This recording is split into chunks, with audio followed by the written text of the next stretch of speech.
Championships. And with that conclusion, we'll now move to another event. It's the U23 Women's Lightweight Single Sculls. And again, with the repechage, this time it's top 2 move to the final. So again, this is the second opportunity for these racers and a second chance to get to that medal round. Lots on the line here. The difference between here, the U23 women's and the men's we just witnessed, is the men still have to race the semifinals. This one is for Final A, so the winner of this goes right to the finals, competing for a medal later on in the week. Portuguese boat in lane 3, Bruna Parente, has an early lead as we're not yet at the 800-meter mark. Giulia Clarici from Italy is in second. Very even stroke rate between all 5 rowers, but the key is to see that stroke rate, whether or not it'll increase or decrease in the latter stages of the race. And for this event, for the U23 women's lightweight, there's a Final A and a Final B. So if you don't qualify in those top 2, you will have another race later this week in the B final, but will not be any medals up for grabs. It's just the Final A that these racers want to get into. And right now it's very, very tight between the Italian and the Portuguese in lane 3 and lane 4, with the Portuguese just holding on to a narrow advantage. You can see these different racers looking around, making sure they're in striking distance when the time comes, depending on what their strategy is. Again, lots of different nationalities have different strategies going into races.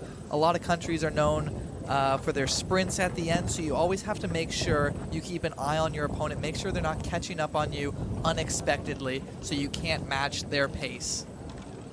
Certainly hear the wind in the background, especially as we get to this open water stage. It's a cooler day on the water, as we've been noting for much of the day, so a little more challenging for the racers. And every course is different, right? We're at the Royal Canadian Henley in St. Catharines, Canada today, and there's different parts of the race. We have an open part near the end where there's the crosswind, waves coming at the side of the boat, and so you always have to be careful for that. But then you also have different waves depending on which lane you're in. So you got to make sure that you put yourself in the best opportunity to be in the best lane that you want to be in, usually that being in the middle lanes, to keep yourself away from the crosswind and protected from the ripples of the boat beside you. So currently in the lead is Italy's Giulia Clarici, who has medaled at the last 2 editions of the World U23 Championships, last year winning gold in the lightweight women's quad. This time trying to do it in the lightweight single sculls. This is the part of the race in which we've seen so many racers, whether they be singles, doubles, or quads, make substantial moves. This is that extra hour of training that you put in, and the reason why is for the last quarter or so of a race. You can see just how close they are. You see the lane 3, lane 4, excuse me, signs on each boat. They're just meters apart, and it's just going to be, like you said, Steve, the last couple ditch efforts, and now you start hearing the crowd, different coaches give their athletes as much help as they can and support, but ultimately it is up to the solo athlete in the boat. Argentina needs to start making that push soon if they want to get into the top 2 spots. The Argentinian currently in 3rd place, 27 meters behind the leader. A little under 20 behind the Portuguese, who currently sits in second. And the Italian just holding on to that consistent stroke rate, and right now is keeping that gap between the Portuguese in second place. The stroke rate is consistent, but the meters per stroke is a little bit higher than the Portuguese and the Argentinian, so. And that comes down to technique. You see there the Portuguese athlete kind of leaning back a little too much. You want to keep that posture up because you're not using too much of your hands or your hips. It's all your legs. So you want to keep that fluid motion going up and down as consistent as possible. So inside the final 200 meters, it's been a very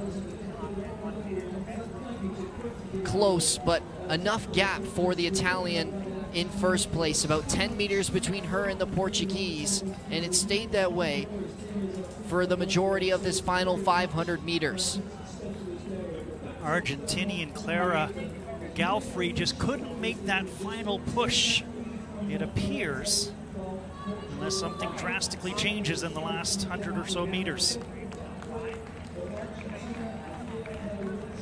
Clarisi, the Italian in first out of lane number 4, is looking to hold on to the lead here. The Portuguese just behind her. Again, the top two move on to the finals for this event, the U23 Women's Lightweight Single Sculls. And it's gonna be the Italian and the Portuguese to do so and move on to final A with a final time for the Italian of 8:54.83. And for the Portuguese, 8:58.32. What a grueling discipline this is. Out on the water for 2,000 meters by yourself. You can see just how much breath needs to be caught by the Italian here. Getting cool in the water, your body temperature has to be getting up there in the sun, working hard. Now only one more race to go for these